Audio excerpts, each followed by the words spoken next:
You are listening to a Pod Bros exclusive.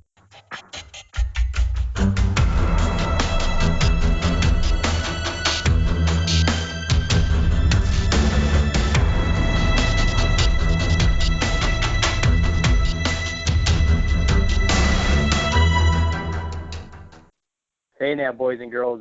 Welcome back. Brand new episode of Take Aim Outdoor Podcast, and excited for today's show.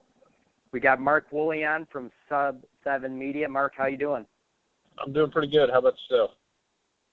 Doing well, man. Thanks for being on the show today. No problem. It's my pleasure. So why don't we kind of just cover a little bit about yourself, Mark, and how you what you do at Sub7 and how you got there. All right. I'm the field producer for Sub7, which is a production house. We're based out of Columbus, Georgia, and we specialize mainly in outdoor television. We do 5 or 6 nationally televised shows, and I'm actually a field producer for one of our projects, and that's the Crush with Leah Tiffany. They're in their 9th season, and I've been working with those guys for 2 years now, and man, I tell you, it's a blast. That's cool. I know a lot of people enjoy Lee and Tiff and the Crush, and probably pretty excited for you to be a part of that because they got such a big following. Oh yeah, man, it's great. I couldn't have asked for a better group of people to work with.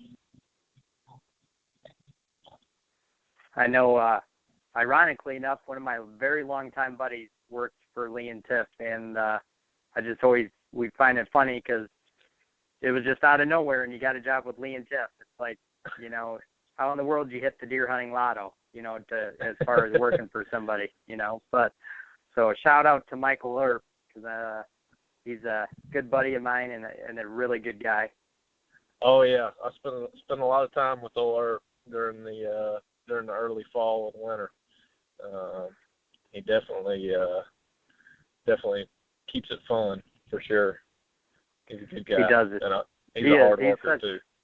Yeah, he is super hard worker and quite the character, man. He says some stuff that is so damn funny. It's unreal. Yeah, he definitely keeps everybody on their toes. So tell me, maybe let's back up a little bit. How was you said you've been there 2 years, but how was the last season, last hunting season for you guys? And just tell me a little bit about your schedule and how crazy that lifestyle is.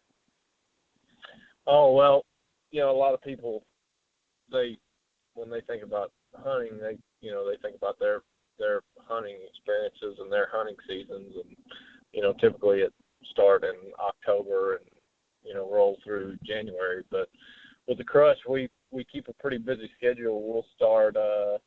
Last year we started in August. I think it was like August 13th or 14th was our first hunt of the year. Mule deer season out in Utah, and we do a run out west it's about 45 days between mule deer, antelope, elk. This year we're starting a little earlier. We're doing some sheep hunts in there, and then we'll roll straight from that into deer season in Iowa, which starts October 1st, and that'll roll all the way through. I think it's like January the 10th is when deer season closes out in Iowa. So it starts a lot earlier for us on the hunting side of things, and for Lee and Tiff, it's a year-round deal. They're constantly working. They're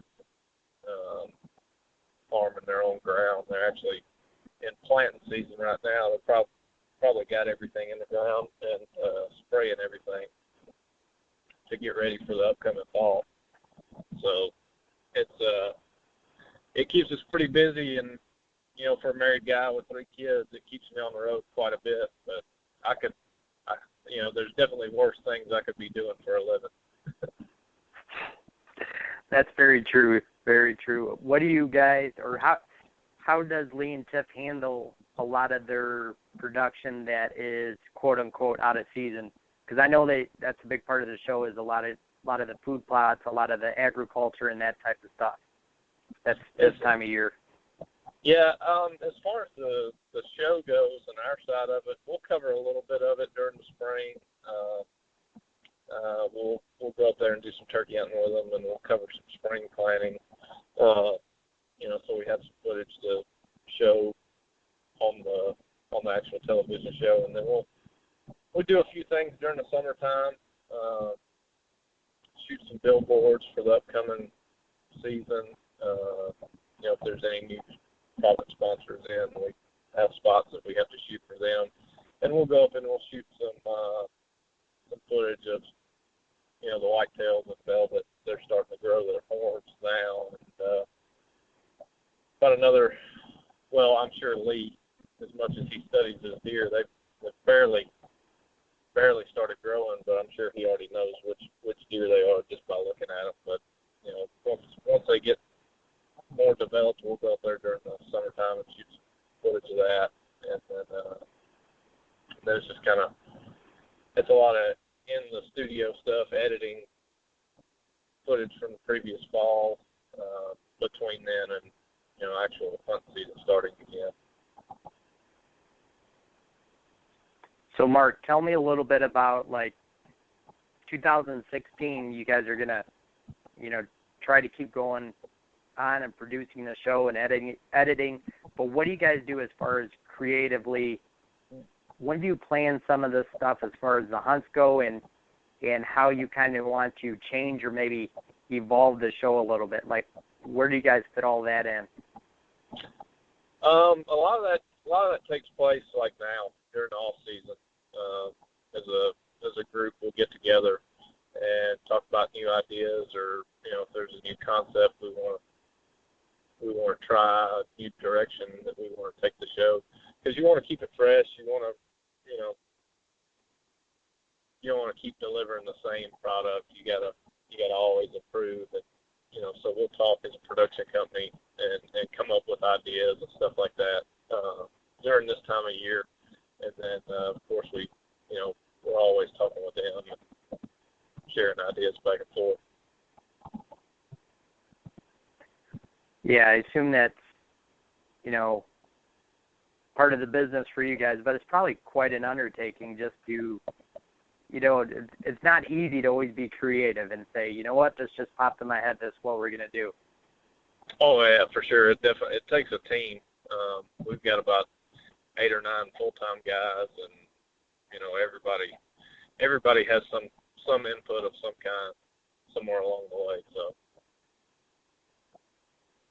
I always find it kind of funny because when you meet somebody in the hunting industry, somebody that's not in the industry always says, man, I'd love to have your job. So Mark, give me a little tidbit of one thing you love about it, and the opposite of one thing that you dislike about it, because like you said, it may take you away from your family or whatever. But give me the little list of pros and cons. Well, it definitely takes a special type of individual to, do what it is that Lee and Tiff do, and everybody, from the outside looking in.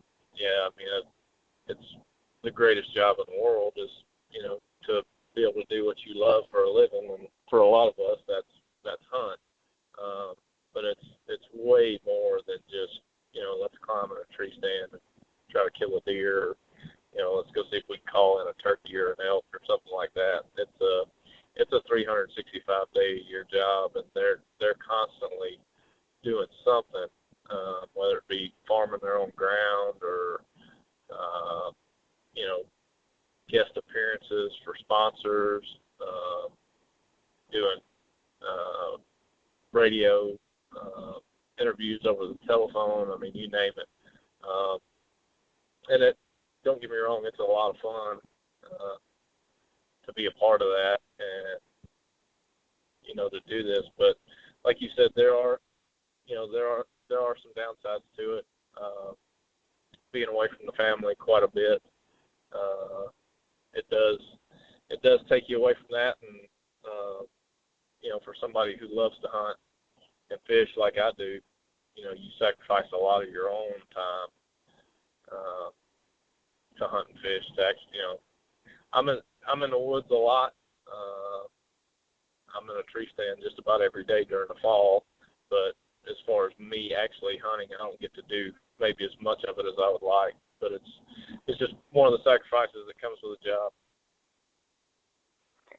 Yeah, for sure, and some of us, that's a big sacrifice. So how do you go about planning that for yourself, Mark? When do you know you have a little break to do something and you can get out there and hunt and be in the shooter stand, per se? During the fall, it's really kind of hectic, and it's kind of hard to plan that stuff out. I'll be on the road 10 to 14 days, sometimes 20 days, and come home, 4 or 5, maybe 6 days before I have to turn around and go back. So during the fall, I don't get to do a ton of deer hunting. Luckily I have a couple of places close to the house that, if I do see a window, where I can get away, where my wife doesn't need me to do anything, or the kids don't have any kind of function going on that I don't want to miss. I'll go climb in a tree stand. But my big passion is turkey hunting, and fortunately the way our schedule works out, I do get to spend a lot of time doing that. And my daughter, she is 8 this year, and my son's been going with me for a few years, and now she's joined us. So I really try to make sure I have time during the spring to spend time with them and kind of catch up and teach them and share what it is that we all love. Yeah, that's nice. It's nice that you guys have that time. And do you guys mostly just do that? I mean, obviously, convenience-wise, you guys just mostly turkey hunt right there in Georgia? We do. I haven't taken my kids with me out of state yet. I was able to go to Nebraska this year. I killed a turkey with my bow up there, and then we do the Sub7 Crush annual turkey hunt, which is the competition between Team Lee and Team Tiff. We do that every year, so I was able to go to Iowa this year and hunt up there at Lee and Tiff's, and I was able to kill a bird up there. As far as hunting here at home, I did a lot of it and spent a lot of time with my son trying to get him a bird, but we had a rough spring here in Georgia, and pretty much the southeast as a whole has seen a decline in the turkey numbers over the last few years. So places that we would typically go, and have lots of birds to hunt, we didn't have very many this year, and it's kind of concerning. What I'm just curious, because that stuff always is interesting. What do you think some of the cause for the decline has been? I don't know. I think it's a combination of things. For the longest time in the state of Georgia, there was no accountability for the wildlife. I can remember growing up as a kid, my grandfather taking me deer hunting for the first time. Going with him, there used to be a tag system that you would get, and I think you got 5 tags back then. You got 2 bucks and 3 does. You actually had, when you would kill an animal, you would physically have to place a tag on them. But that went away, and it's pretty much been on the honor system for a long time, which, how that goes. But this year the state of Georgia introduced telecheck type system where you report your kill over the phone or online. They've even got an app for smartphone users now, which just about everybody's got one of those. So they're trying to get a better handle on it. But like I said, I think it's a several different things that are caused for that to happen. Predation. Nobody traps hardly anymore. It used to be a pretty big thing when I was in school. Growing up, I knew several people that trapped and sold furs, and the price of that market's gone way down, and it's just hard to find people that do it. And then each year, which is a good thing, we're getting more and more people into the sport. I didn't know very many people growing up that turkey hunted. As a matter of fact, nobody in my family turkey hunted. I taught myself. I just saw it as another opportunity to get in the woods when I found out about it. And my grandfather actually took me for the first time, but he told me, he said, I don't know what I'm doing. He said, but I need to go up and work on the hunting property some. He's like, so I'll just carry you up there. It's before I was old enough to drive. And he said, I'll carry you up there at daylight, and you can go do your thing. And he said, when the sun comes up, I can go work on a couple of deer stands and do some things I need to do. So, like I said, there's more and more people taking place in it, which in turn, there's fewer birds to go around. So, I don't know. I hope they get a handle on it soon, though, and get it turned around, because we don't want to end up back in the 1970s where we're having to do a restoration project in the southeast to bring the turkeys back. Yeah, I agree with you. That's always concerning when you hear of any game species that, us as hunters notice, and we're limited to our communication with the powers that be, per se. But, you're probably right. It probably needs somehow to be communicated that, the birds are, on a downward swing, which is, just upsetting news. Oh, yeah, for sure. And it's something that I think the state's aware of at this point, and I think that's why we've seen the tagging system come into play, so they can, I don't even know exactly how they would even estimate in the past. They said that they used to do telephone surveys and different things. I've personally never received a call or had an opportunity to participate in anything, but that certainly doesn't mean they didn't do it. But this should give them a better handle on the actual number of birds harvested versus what they estimate the population to be, and then maybe they can, tweak the season or the bag limits accordingly. Yeah, I like to see them, that the smartphone app, that's being pretty proactive. I mean, you're right, everybody has that, and I mean, that's super easy and very cool means of checking a bird in, or because like you said, there's just not a lot of honor in the honor system per se, No, you get a bunch of South Georgia rednecks, you give them the honor system. It's you can imagine where that'll end up. Oh, absolutely. I did hear that you have your Super Slam, so tell me a little bit about that. My slam, yeah, I did. I was able to complete that. It wasn't an easy task. I mean, as far as completing the slam as a whole, I mean, it's not that hard. But for me, with my job and my limited time to hunt, it took me several years to accomplish, but I was finally able to do it. And I actually harvested my Rio down in Texas,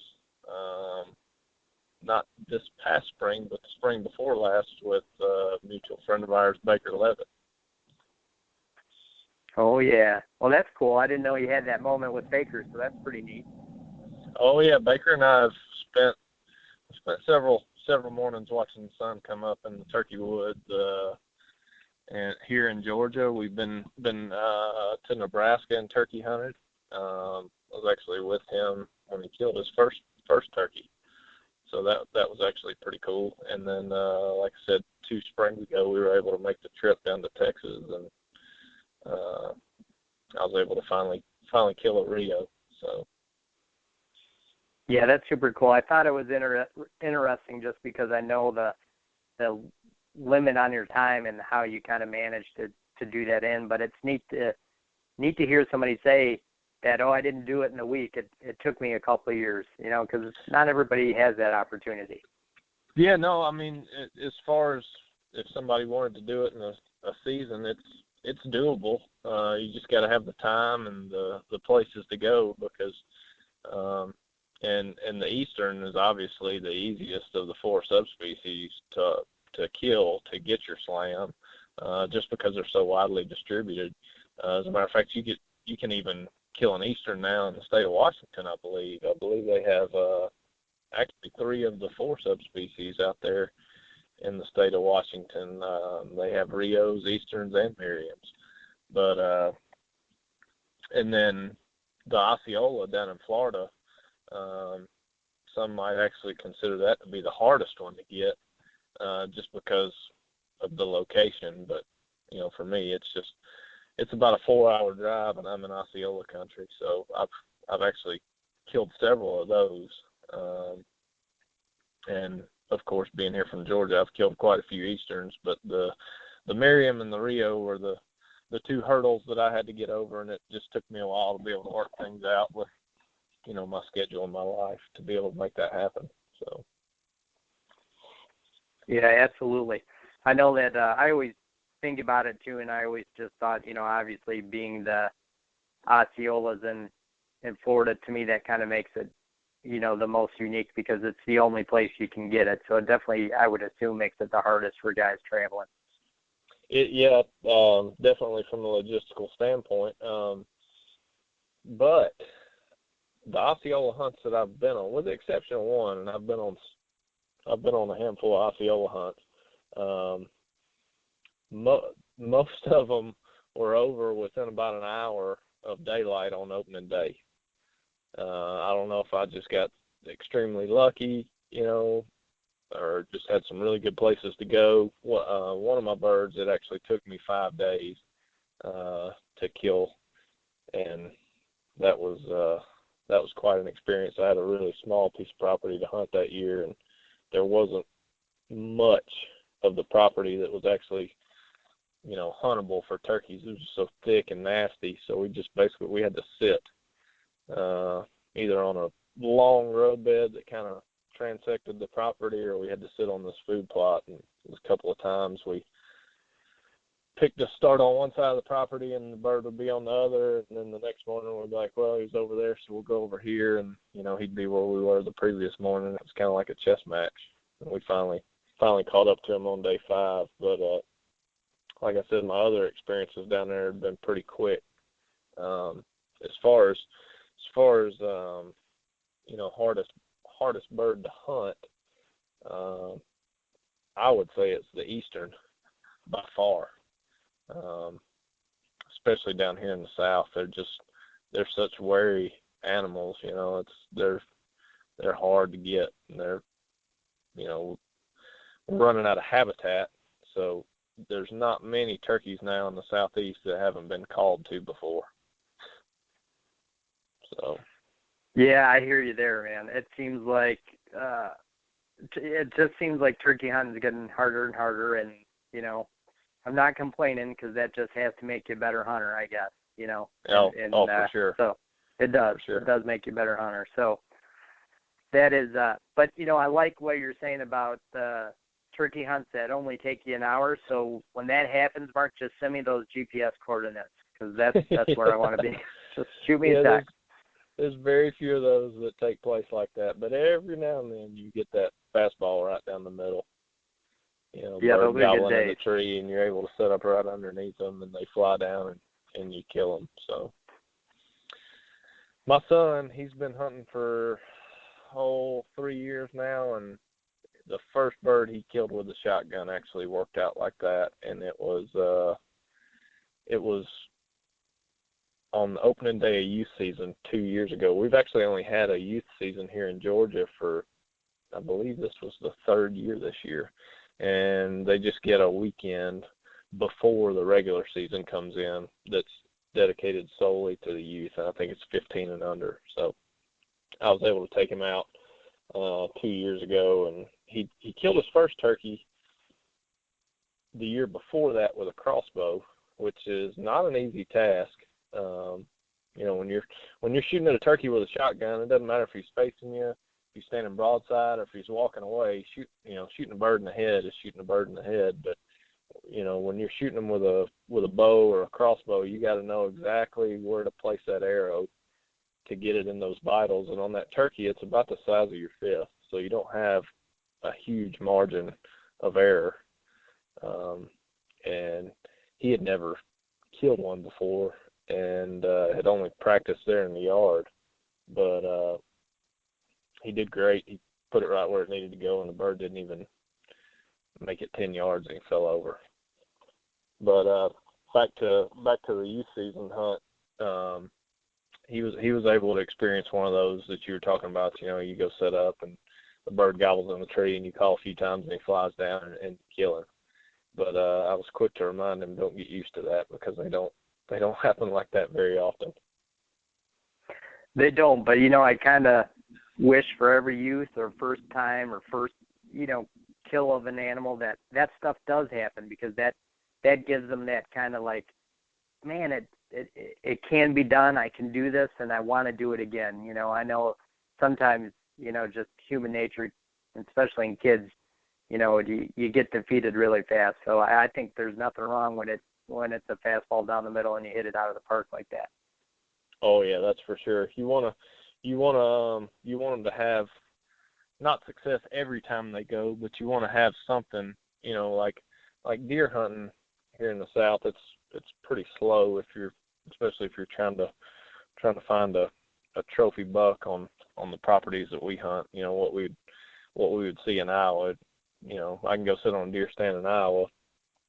Of course, Lee and them put in countless hours of hard work into their ground to make it the way that it is. It's not just, because of where it's at, although that does help. I just don't have the time to put into my properties like that here,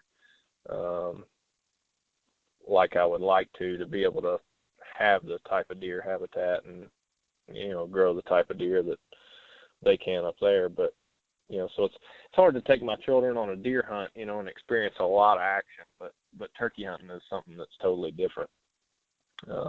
And like you said, you want them to have success to keep their interest in it. You don't want to go long periods of time without any action or without any activity, because then they tend to lose interest, and you don't want to give them a bad taste starting off when they're young like that.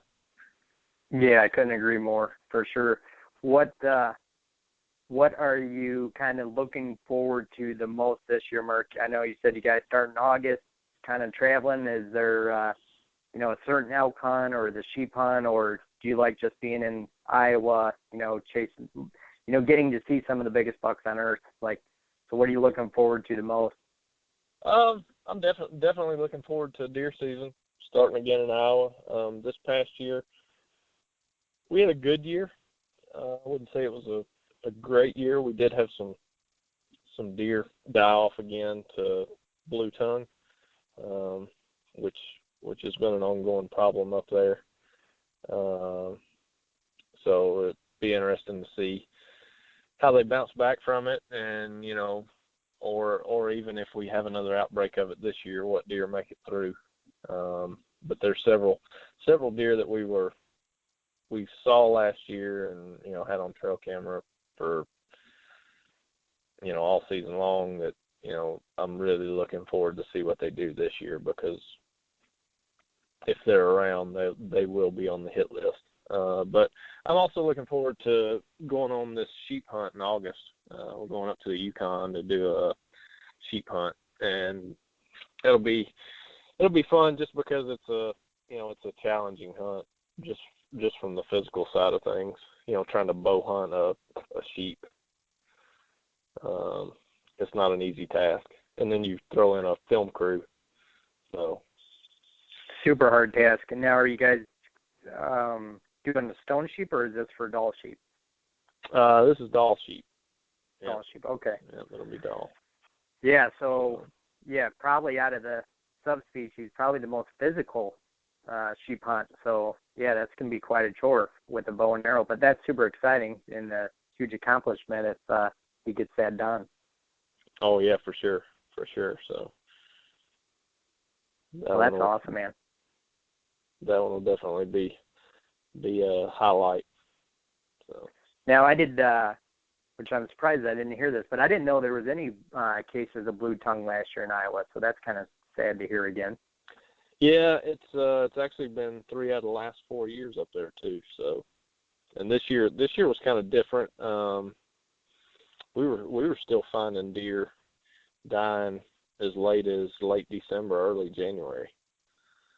So, and a lot of people typically think if you're gonna have blue tongue or EHD outbreak, it's gonna be September when it's hot, early October. But I actually talked to Mark Drury this year at ATA show, and he said when they got hit so hard. I think it was in 2012 that he lost more deer from October to February than he did from August to October. So it's I don't know, man. It's a different bug up there. You know, we don't see a lot of that down here in the South, but you know, to actually witness it firsthand and see what it'll do, it's amazing. Yeah, it is really sad, and maybe, you know, that's interesting that Mark said that. I hope it's a case of the deer just kind of evolving, and maybe they're not dying right away now, that, you know, this immune system is starting to build up a little bit. Who knows that, you know, in the next couple of years it could be, you know, hardly any deer dying from it, hopefully. Yeah, you know, hopefully for sure. And I know there's some companies out there that are working on trying to come up with some different products that'll, you know, make deer more resistant to it. But as of right now, there's nothing that's approved for use on wildlife that will combat the effects of it. Yeah, that is true. I mean, as far as I've heard right now, nobody's come up with a solution yet, and, you know, hopefully they do, and if not, hopefully Mother Nature catches up to this stupid little gnat that is killing all our deer. Yeah, for sure. So I know that you're about to pick up the kids, Mark, so we'll jump off here, but is there, you know, I just wanted to say thanks for sharing some of the insight of what goes on the Crush and your hard work, but where can people find you at, anywhere on social media? Yeah, I'm on Instagram and Facebook. Instagram, it's Wooley Mark, and they can follow me there. And I try to post stuff every now and then, and, you know, keep up with my schedule and show what we're up to. But I'm not the professional Instagram type like some of these people are.